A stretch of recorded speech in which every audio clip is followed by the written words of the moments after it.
robust male presence. Unhappily, I have to tell you, except in church, we were all spread around. But when I go to prison, all those brothers there, it saddens me. But I'm delighted because I have a feeling, I had the feeling when everybody was here, I think there's about 40 of us in here, I think we can make anything happen on the planet that we got to make happen. Let's do it. I'm ready. I had the pleasure of working with Martin Luther King for 10 years. I joined him in his national work in 1959. We stayed on his executive board 2 years beyond his death.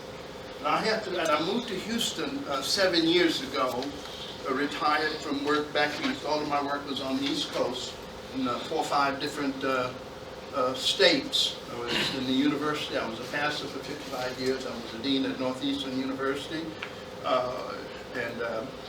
The day Martin died, the night within an hour that the news had gone across America, within 1 hour, 400 leaders in Boston, black leaders, were in my church in a meeting. The young brother said, "We're going to burn this motherfucker down tonight." I said, "Well, if you think you're going to be honoring Martin Luther King, you won't do that. Because what you'll be doing is burning your grandmama's neighborhood down.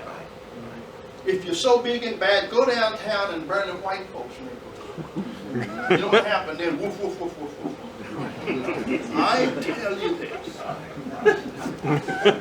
I like him already. Let's go burn it down. I'm ready. There has not been a day since Martin's death that I haven't worked on the things we were doing with him. Saddens me that black folks have more resourcefulness than we have ever had before, and we're doing less with it. That's right. Old folks came out of slavery. The first 50 years built the institutional infrastructure of our survival. That's why we're still here. We're living on the power of what they did the first 50 years. Here we are with all that we have now, and we are allowing ourselves to be eliminated within 2 generations.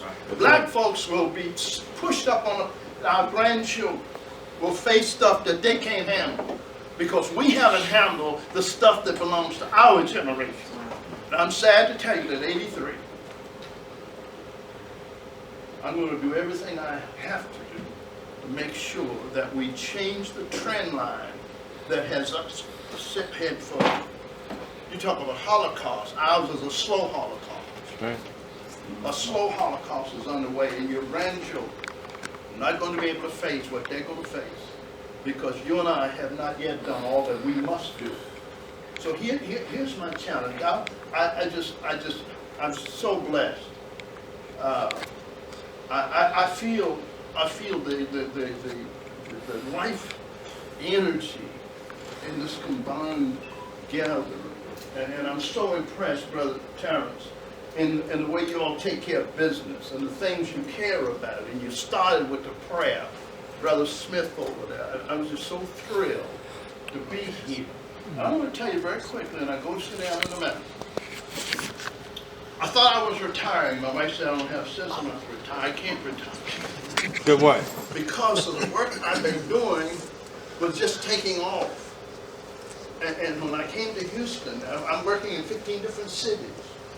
We got to reverse the jail trail. The jail trail is intentional. We got to wake up to what's oppressing us and our children. When you got more kids going into the jail trail than going into the success track, we got a problem.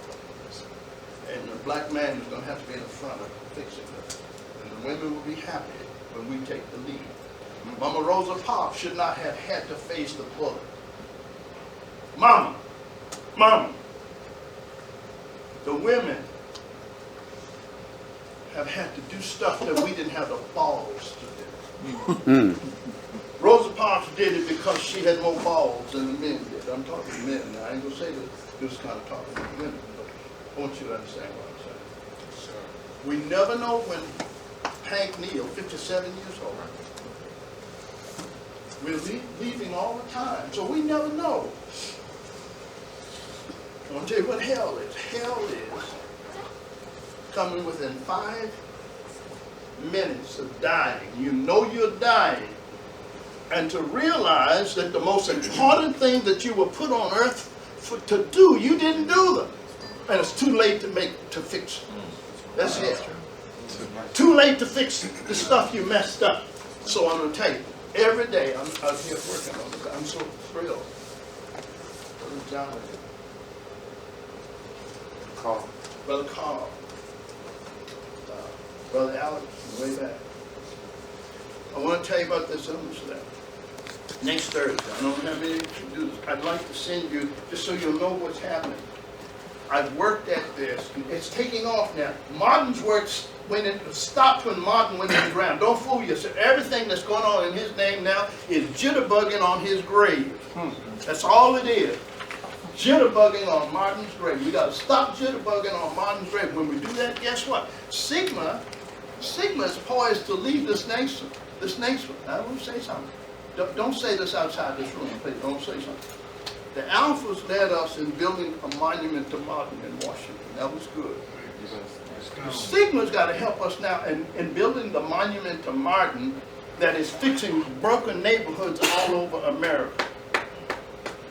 We're putting Martin's name on stuff that's dilapidated and broken down, belongs to yesterday.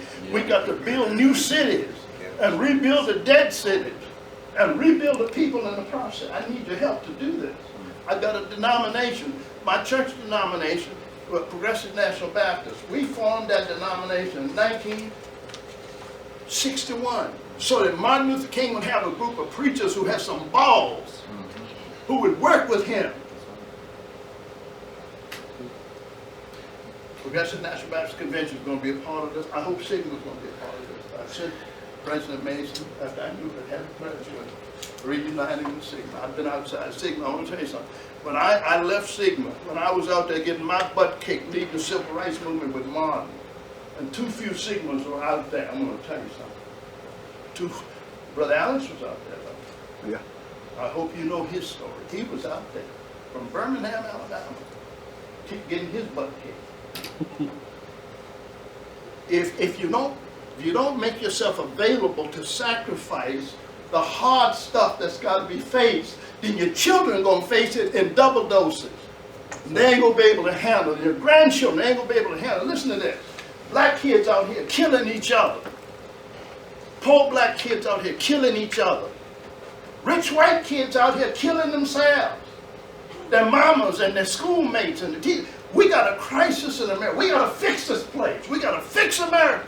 Why do you think God allowed black folks to be ripped up from the motherland? 400 years. Don't waste the suffering in our founders of the soul. We are wasting their legacy. They ain't got no legacy if we're not building on what they gave us. So here's what next Thursday. There's going to be a summit here in Houston. I'd like to send all of you. I know you got jobs and then you can't come to the summit. The summit by day, revival by night. The train's on the track. We have a summit here in Houston. One-day summit. We're doing this all over America. One-day summit to wake up black leadership. Preachers and politicians, educators, business people. Wake them up. Save every kid on the planet. We got to save every kid on the planet. And if you ain't planning to help save every kid on the planet, you ain't planning to save your own children. Because it's the same task. Saving my children. The same task as saving every kid on the planet. We're going to talk about some of this because we have national resources. And when we do it right, let me tell you what's going to happen. When we do it right, look what's going to happen. I love Sigma. Sigma's given me a whole lot. But it gave me a lot to get out there and do stuff that when I got out there, I didn't have enough Sigmas out there with me. Here's what's going to happen. I predict this. I think you're going to be a part of talking about the culture for service. Culture for service. Service for humanity. The serious business people in every city where you got a black college and Sigma. The serious businessmen of the Sigma men. Richmond, where I went to college. Businessmen. We got to get away from a whole lot of stuff we're doing. Every black kid in university or whatever your major is, or at least have a minor in economics. Every black kid studying in the university ought to have a minor in economics and have a major when you can. Because when we get it right, we're going to liberate Africa. I think that's why God allowed us to be plucked up in the first place, to save the planet, save white folks, save crazy black folks. And when we do, watch what's going to happen. Africa is going to come into its destiny. Watch this. Africa, God meant Africa and her people to be the wealthiest people on earth. Here's the evidence. He put the richest resources under Mother Africa, under the continent, the richest resources on the planet, under Africa. And guess what? The poorest people above ground.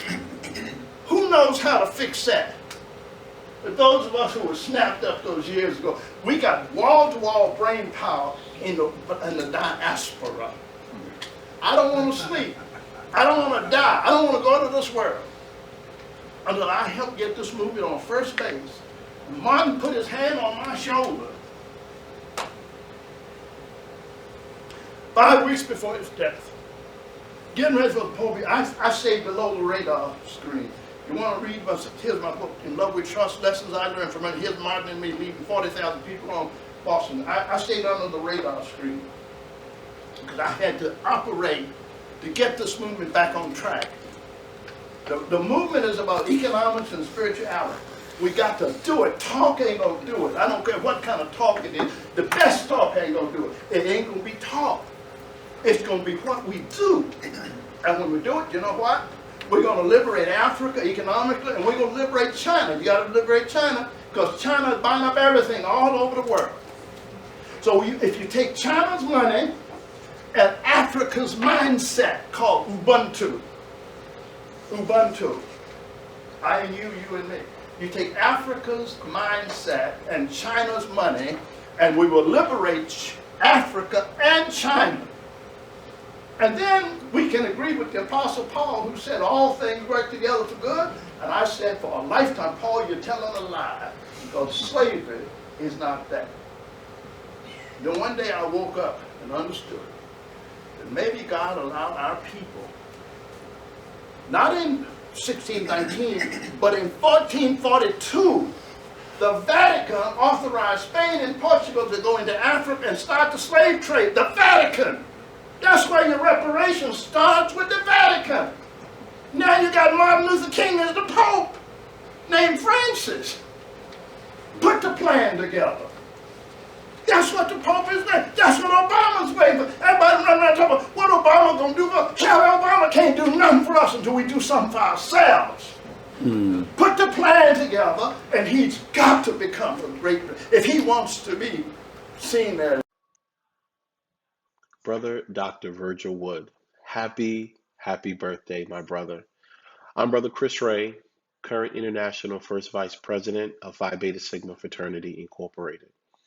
On behalf of Michael E. Crystal, our 35th International President, the General Board of Phi Beta Sigma, and all Sigma men worldwide, first and foremost, thank you.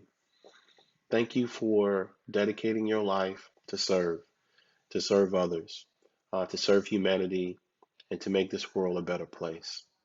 May you have a phenomenal 90th birthday, because everything that you receive today is well deserved.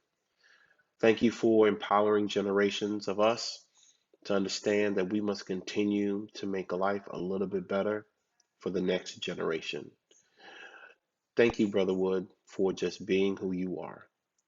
God bless you, and may God continue to strengthen you to be an inspiration for others. Goodbye now.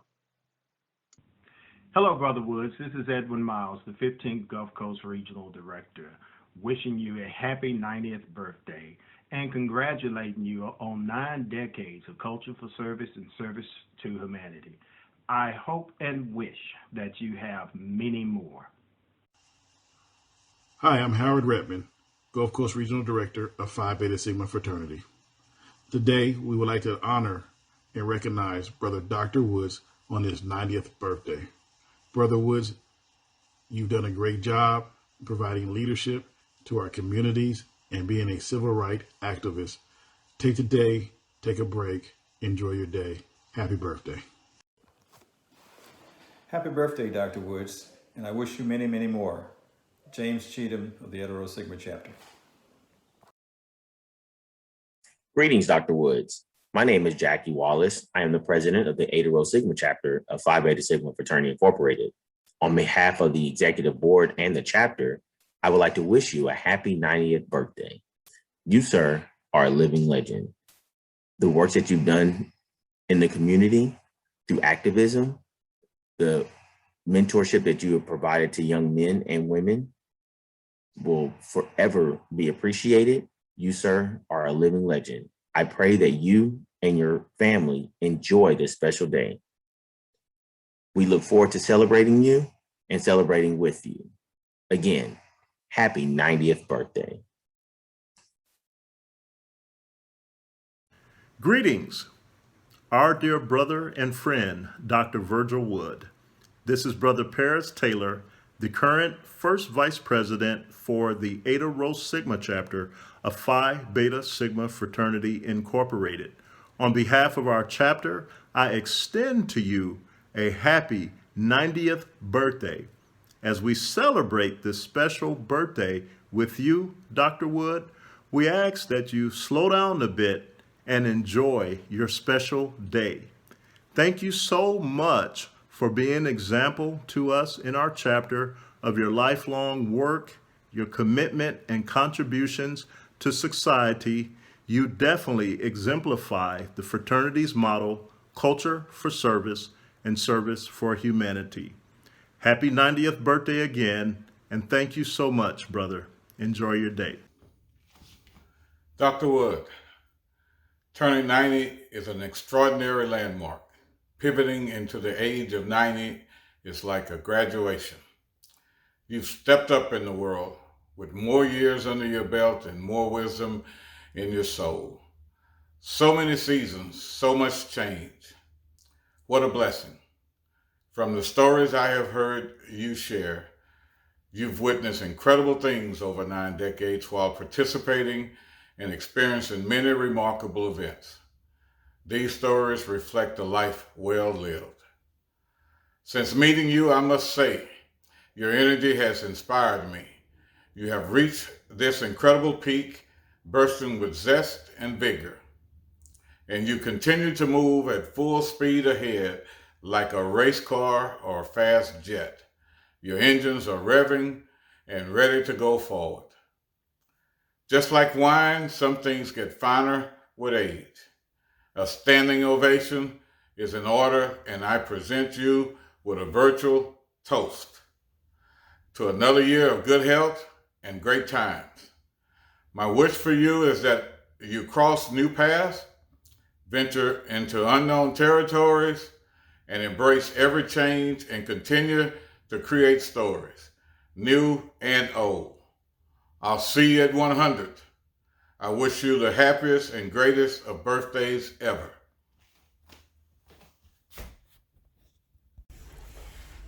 Good morning, Dr. Wood.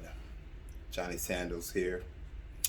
On the occasion of your 90th birthday in this world of ours, I'd just like to give you another word of encouragement and a heartfelt thanks for the many years that you've put in for the struggle for our people. Your work with Dr. King over the years, and then in the latter years since you've been welcomed into back to Sigma here in the greater Houston area, has been a joy to work with you over these years. I remember that Sunday when you were preaching at Windsor Village, and you were just so captivating. And so I said, I got to meet this man, not knowing that you were a Sigma man at the time, and I didn't make the connection even though I'd known your daughter for many years. Took me a while, and then I made the connection. And then when I found out that you were a Sigma, I said, oh, you got to come, you got to be in our chapter. And so it's been a joy for the years that you shared with us in Eta Rho Sigma, and that powerful speech in Conclave, Detroit, I'll never forget that. I've never been prouder as a Sigma man than I was that day when you changed the narrative. And it's one thing I know. The Honorable John Lewis would not be in the Distinguished Service Chapter if it wasn't for your efforts of that day. And the many years and the amount of service that he had put in, and people were still keeping him out. That day got him into the Distinguished Service Chapter along with Jonathan Mason. So there's one shining moment that I know you'll have in your memory as you go forward, is that you did something good for Phi Beta Sigma that day. Happy birthday, Dr. Wood. Thank you very much. Happy 90th birthday, Dr. Wood. I hope you enjoy this day and relax because you deserve it. You put in a lot of work. I know you're still working hard even to this day, making things better for the community and for everyone. So thank you for the lifetime of work that you've put in and continue to do. But relax today. Enjoy. From my family, we wish you a wonderful day, and I thank you. We thank you for your friendship, for your mentorship. It is truly meaningful. Just a quick story: before the pandemic, not long ago, when we could meet on a more regular basis, if we're driving to locations in our different vehicles, I found myself stepping up my pep a little bit because somehow you managed to get to the location before me. So you still have that pep, and I hope to gain that one day. So, but for today, we hope that you enjoy your birthday and have a blessed and wonderful day. Thank you very much. Dr. Virgil Woods, Jonathan Mason here. Hey, listen, first of all, let me apologize for my disheveled look. Today we've been working, we're doing some renovations here at the church, and I've been lifting and hauling, but Brother Cooper told me I needed to get this video in today. So I did not want to take a chance in missing an opportunity to say to you, happy 90th birthday. Happy 90th lap around the sun. Sir, you have been a blessing to so many. You've been a blessing to our people. You've been a blessing to our fraternity. And you've been a blessing to me personally. Let me tell you, the first time I met you, it was a reception for me in Texas at one of the brothers' homes. And when they introduced me to you, it stopped being about a reception for me and it became an opportunity for me to sit at your feet and to learn. I enjoyed the conversation so much that we've developed a friendship that lasts to this day. I enjoy getting your emails. I enjoy getting your phone calls. I enjoy calling you. You've introduced me to some wonderful people, sir. And let me say this to you. You have come to Philadelphia, right here to the Northeast Baptist Church, and you blessed my people. You hugged on my children. You signed books that they still bring and show us today. They still talk about you, man. Listen, it is my prayer that God keeps you in perfect health, that he keeps you in sound mind, because there are so many that still need to hear your story. They still need to hear your testimony. And as long as you're living, don't you ever silence yourself. You tell people your journey.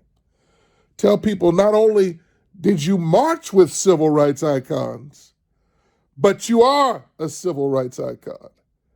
And we're able to do a lot of what we do today because of men and women like you. I will never forget the conclave in Detroit 2017. Some of the brothers were trying to give me, after 4 years of office, a little going away present. But you stood up to that microphone and you spoke. You spoke to 2,000 plus Sigma men and you told them, do the right thing. And you moved that entire delegation. Photo of you standing at that mic, sir, is iconic. As a matter of fact, as I think about it, I'm going to pull that photo today from my favorites. You know, we don't print pictures anymore for some reason. We just look at them on our phone. But I'm going to pull that phone and I'm going to frame it. Let me tell you what I'm going to do. I'm going to put it right up there. See, that's my dad back there in those blue shots. That's his wall. But I'm going to, let me go over here. That shot over there is me at the Charles I. Brown dedication when we found our founder, history. The middle portion is the presidential seal. That's a photo I got in Korea. Those are all some things that mean a lot to me. I've never put another picture on my dad's wall. You can't see the third picture because of the door. I'm putting you on my dad's wall. That photo is iconic, and I want to be able to look at it every day I walk in here. Sir, I love you. Thank you for your friendship. Thank you for your brotherhood. Thank you for the sacrifices you made. And may God continue to bless and keep you as you continue to be a blessing to others. Go Mob.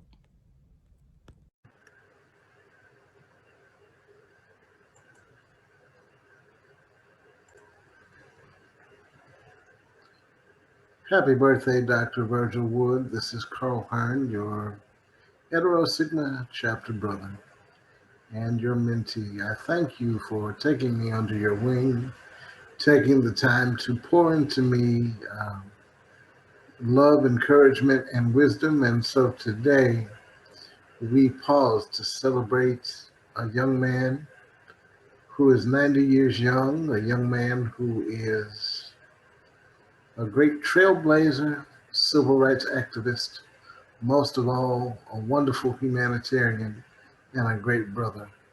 And thank you again for all that you do. And we want you to take a little break as we give you your flowers while you are yet here on this side to receive them.